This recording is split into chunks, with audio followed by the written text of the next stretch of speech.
ମୁଁ ଶକ୍ତି ପ୍ରସାଦ ମୋ ଚ୍ୟାନେଲ୍ ଶକ୍ତି ଏଜୁକେସନ୍କୁ ସମସ୍ତଙ୍କୁ ସ୍ୱାଗତ। ଭିଡ଼ିଓରେ ଆମେ ଡିସ୍କସନ୍ କରିବା ରାଘବଙ୍କ ଲଙ୍କା ଯାତ୍ରାନୁକୂଳ ଚାପ୍ଟର MCQ। ଡିସ୍କସନ୍ କରିବା ପୂର୍ବରୁ ସମସ୍ତଙ୍କୁ କହି ରଖୁଛି ତଳେ ଟେଲିଗ୍ରାମ ଆଉ ହ୍ୱାଟ୍ସଆପ୍ ଗ୍ରୁପ୍ର ହ୍ୱାଟ୍ସଆପ୍ ଗ୍ରୁପ୍ର ଲିଙ୍କ୍ ଯାଇ ସେଠି ଜଏନ୍ ହେଇଛ। ଯେତେବେଳେ ମୁଁ ଅପଡ଼େଟ୍ ଦେଇକି ତୁମେ ପାଇପାରିବ। ଆଗକୁ ମକ୍ ଟେଷ୍ଟ ବି କରିବାର ଅଛି। ମକ୍ ଟେଷ୍ଟ ଦେଲେ ତୁମେ ମକ୍ ଟେଷ୍ଟ ଇଜିଲି ଦେଇପାରିବ। ପ୍ରଥମ ଦେଖିବା ବୈଦେଶିକ ବିଳାସର କାବ୍ୟର କବି କିଏ? ଉପେନ୍ଦ୍ର ଭଞ୍ଜ। କେଉଁ କବି କବି ସମ୍ରାଟ ଭାବେ ଚିରନମସ୍ୟ? ନା ସେ ଉପେନ୍ଦ୍ର ଭଞ୍ଜ। ଦେନ୍ ଦେଖିବେ 3 ନମ୍ବର ଆମେ କେଉଁ କବିଙ୍କର କେଉଁଟି କବି ସମ୍ରାଟଙ୍କ ଗୀତାତ୍ମକ ଆଳଙ୍କାରିକ କୃତି ଅଟେ? କୋଉଟା? ନା ରସ ପଞ୍ଚକ। ବୈଦେଶିକ ବିଳାସ କାବ୍ୟ କେତେ ଛାନ୍ଦ ବିଶିଷ୍ଟ? ନା 52। ଦେନ୍ ଦେଖିବା ବୈଦେଶିକ ବିଳାସ କାବ୍ୟଟି କେଉଁ ଆଦ୍ୟବର୍ଣ୍ଣ ନିୟମରେ ରଚିତ? ନା ବ। ନିର୍ମଲିଖିତ ସାହିତ୍ୟ କୃତି ଗୁଡ଼ିକ ମଧ୍ୟରୁ କେଉଁ କୃତିଟି ଉପେନ୍ଦ୍ର ଭଞ୍ଜଙ୍କର ନୁହେଁ? ଆନ୍ସର ଏଠି ରସକୋଲ୍ଲାଳ। 7 ନମ୍ବର ଦେଖିବା ଆମେ ରାଘବଙ୍କ ଲଙ୍କା ଯାତ୍ରାନୁକୂଳ କବିତାଟି ବୈଦେଶିକ ବିଳାସ କାବ୍ୟର କେତେତମ ଛାନ୍ଦରୁ ଆନିତ? ଏଠି ଆନ୍ସର ହେବ 40ତମ। କି ସୀତାଙ୍କୁ ଅପହରଣ କରି ନେଇଥିଲେ? ବହୁତ ଇଜି କ୍ୱେଶ୍ଚିନ୍। ଦେନ୍ ଦେଖିବା 9 ନମ୍ବର ଆମେ ସମୁଦ୍ରରେ ଗିରି ସବୁ ପୋଡ଼ିଗଲା ବେଳେ କ'ଣ ପରିଦୃଷ୍ଟ ହେଉନଥିଲା? ଏଠି ଆନ୍ସର ହେବ ବୁଦବୁଦ। ଗିରିମାନ ବୁଡ଼ିଗଲା ବେଳେ କେଉଁ ଶବ୍ଦ? ନା ଫି ଫିକାର ଶବ୍ଦ କରୁଥିଲେ। 11 ଦେଖିବା ବର୍ତ୍ତକ ରୂପରେ ସାଗର ଅତିକ୍ରମ କରିବା ସମୟରେ ଶୁକ ସାରଣ କେଉଁ ପ୍ରକାର ଶବ୍ଦ କରୁଥିଲେ? ଏଠି ଆନ୍ସର ହେବ କେଁ କେଁ। 12 ନମ୍ବର ଦେଖିବା ରାବଣ କେଉଁ ସର୍ତ୍ତ ପୂରଣ କଲେ ବିଭୀଷଣ ଲଙ୍କାକୁ ଫେରି ଆସିବେ ବୋଲି କହିଥିଲେ? ନା ରାବଣ ସୀତାଙ୍କୁ ରାମଚନ୍ଦ୍ର ନିକଟରେ ସମର୍ପଣ କଲେ। ଦେନ୍ ଦେଖିବା ଅଙ୍ଗଦଙ୍କ ପ୍ରହାର କେଉଁ ପର୍ବତରେ ରଚିଥିଲେ ତାହା ଚୂର୍ଣ୍ଣ ହୋଇଯାଇଥାନ୍ତା ବୋଲି ବା ପାତାଳଗାମୀ ହୋଇଯାଇଥାନ୍ତା? 13 ନମ୍ବର ଆନ୍ସର ବିନ୍ଧ୍ୟ ପର୍ବତ। ରାମଚନ୍ଦ୍ରଙ୍କ ସୈନ୍ୟ ସଂଖ୍ୟା କେତେ ବୋଲି ଶୁକସାରଣ ରାବଣକୁ କହିଲା? ଏଠି ଆନ୍ସର ହେବ ଜଳଭାଗରେ ଥିବା ଶଙ୍ଖଠାରୁ ଅଧିକା। ଦେନ୍ ଦେଖିବା 15 ନମ୍ବର କ୍ରୋଧିତ ଅଙ୍ଗଦ ବଜ୍ରାଘାତ ପରି ପ୍ରହାର କେଉଁଠାରେ କଲା? ବ୍ଯୋମରେ। ରାମଚନ୍ଦ୍ର ସାଗର ଅତିକ୍ରମ କରିବା ପାଇଁ କେଉଁ ଯୋଜନା କରିଥିବା କଥା ଶୁକସାରଣ ରାବଣ ନିକଟରେ ପହଞ୍ଚାଇଲେ?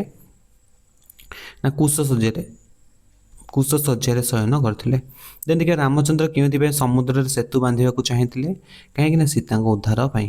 ଦେନ୍ ଦେଖିବା 18 ନମ୍ବର ଆମେ ପର୍ବତମାନେ ସମୁଦ୍ର ଜଳରେ ବୁଡ଼ିଯିବାରୁ ରାମଚନ୍ଦ୍ର କେଉଁ ଭାବ ପ୍ରକାଶ କରିଥିଲେ? 18 ଏଠି ଆନ୍ସର ହେବ ବିସ୍ମୟ। ବିନାଶନରେ ଶୟନ ସେ ଦର୍ଭ ଶୟନେ। ଦର୍ଭ ଶୟନ ପଦର ଅର୍ଥ ହେଉଛି କ'ଣ? ନା କୁଶଶଯ୍ୟା। ଦର୍ଭ ଶୟନ ହେଲେ କ'ଣ? କୁଶଶଯ୍ୟା। ଯେମିତିକି 20 ନମ୍ବର କବିତାର ବୁଧେ ଶବ୍ଦଟି କେଉଁ ଅର୍ଥରେ ପ୍ରଯୁକ୍ତ ହେଉଛି? ବୁଧେ। 20ରେ ଏଠି ଆନ୍ସର ହେବ ଅପସନ୍ ବି ପଣ୍ଡିତମାନେ। ଦେନ୍ ଦେଖିବା 21 ନମ୍ବର ଆମେ ବିତରଣ ସାଗରେ କି ପାଞ୍ଚ ପଚାରିଲେ ଏଠାରେ ପାଞ୍ଚ ଶବ୍ଦ କେଉଁ ଅର୍ଥରେ ବ୍ୟବହାର କରାଯାଇଛି? 21ର ଏଠି ଆନ୍ସର ହେବ ଅପସନ୍ ସି ଉପାୟ। ଜଳାଧିପତି ଦେବତା କିଏ? ଜଳାଧିପତି ଦେବତା କିଏ? ନା ବରୁଣ। ନିମ୍ନୋକ୍ତ କେଉଁଟି ଏକ ସାମୁଦ୍ରିକ ଜୀବ ଅଟେ? ଶଙ୍ଖ ହେଲା କ'ଣ? ଗୋଟେ ସାମୁଦ୍ରିକ ଜୀବ। ଦେନ୍ ଦେଖିବା ବିହାୟସ ଶବ୍ଦର ଅର୍ଥ ହେଉଛି କ'ଣ? ନା ଆକାଶ। ବିହାୟସ। ଦେନ୍ ଦେଖିବା ବିଂଶତିକର କହିଲେ କାହାକୁ ବୁଝାଏ? ବିଂଶତିକର କହିଲେ କାହାକୁ ବୁଝାଏ? ନା ରାବଣକୁ ବୁଝାଏ। ଉପେନ୍ଦ୍ର ଭଞ୍ଜଙ୍କ କେଉଁ କାବ୍ୟକୁ ରାମ କାବ୍ୟ ବୋଲି କୁହାଯାଇଛି? 26ର ଏଠି ଆନ୍ସର ହେବ ଅପସନ୍ ଡି ବୈଦେଶିକ ବିଳାସ।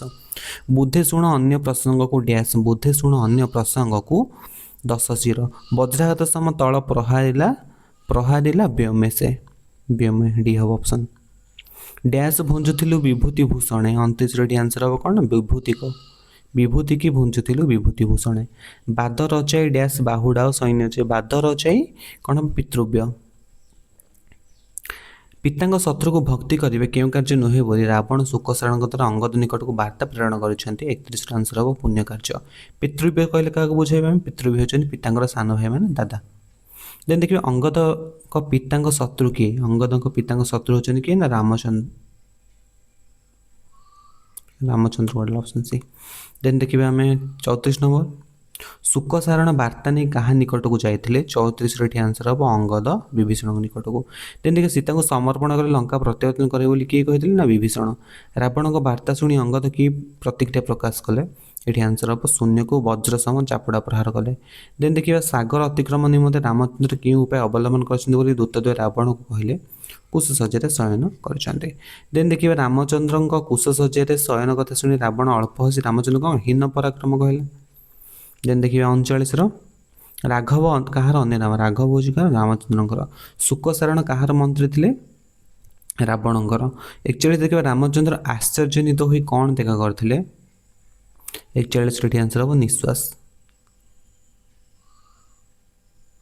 ରାଘବଙ୍କ ଆଶା କେଉଁ କାର୍ଯ୍ୟ ପାଇଁ ବଳିଥିଲା? 42ର ଏଠି ଆନ୍ସର ହେବ ଅପସନ୍ ସି ସୀତାଙ୍କ ପ୍ରାପ୍ତି ନିମନ୍ତେ। 43 ଦେଖିବା ଅଙ୍ଗଦ କେଉଁ ରାଜ୍ୟର ରାଜପୁତ୍ର ଥିଲେ? କିଷ୍କିନ୍ଧ୍ୟା।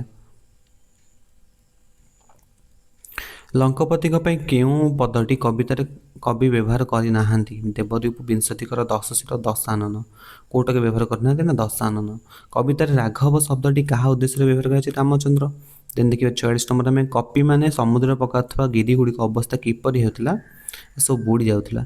देन देखिए 47 शुकसारण परिचय कौन था रावणर 2 मंत्री रावण 2 मंत्री। रामचंद्र कहीं कुशासन शयन करते 48 आंसर हम कौन ऑप्शन सी वरुण को प्रसन्न करने बाली ज्येष्ठ भ्राता किए बाली ज्येष्ठ भ्राता किए ये आंसर हम 49 option B Ravan. Actually question भूल अच्छे क्वेश्चन भूल अच्छे कवितार देवद्वीप बोली क्या कहुई 58 आंसर ऑप्शन है रावण। देन किए रावणानुज किए रावणर अनुज होती किए विभीषण। देन देखिए शंख कहले केते संख्यक बुझाए शंख कहले केते लक्ष कोटि संख्यक ऑप्शन डी लक्ष कोटि। रावण क्या हीन पराक्रमशाली बोली विवेचना करते रामचंद्र को। देन कहीं से कुशोजर शयन करते जो रामचंद्र के सिंधु को बोते विचार करते आंसर हम पर्वत। रामचंद्र मन में केते विस्मय भाव सृष्टि होता जितेबाला सिंधु को पोतबार विफल होबार। देन देखिए 56 रामचंद्र समुद्र सेतु बांधे कहीं स्थिर कले कहीं स्थिर करते रावण को द्वारा अपराध सीता को उद्धार पाई। वरुण को प्रसन्न करने रामचंद्र कौन कले कौन करते कुश कुश एक्चुअली एटा कुश सज्जा शयन कले। कवितार 10 शिर क्या कहुई रावण रावण क्या चार कर पठाई शुकसारण। देन कवितार ज्येष्ठ भ्राता क्या सहित तुलनीय बोली कहुई 68 आंसर हम पिता सहित। बिहाय से डैश सागर जणी बिहाय से बिहरी। देन देखिए 62 में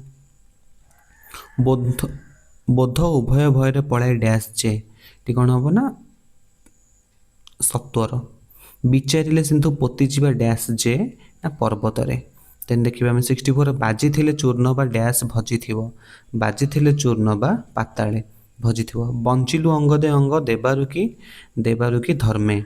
देन देखिए आम विभीषण कह ज्येष्ठ भ्राता डैश सरी विभीषण कह ज्येष्ठ भ्राता पिता सरी पिता। बलिला राघव आशा डैश प्रापति ये आंसर हम कौन सीता। वितरणे डैश की 5 पचारा वितरणे डैश की 5 पचारा ना सागर।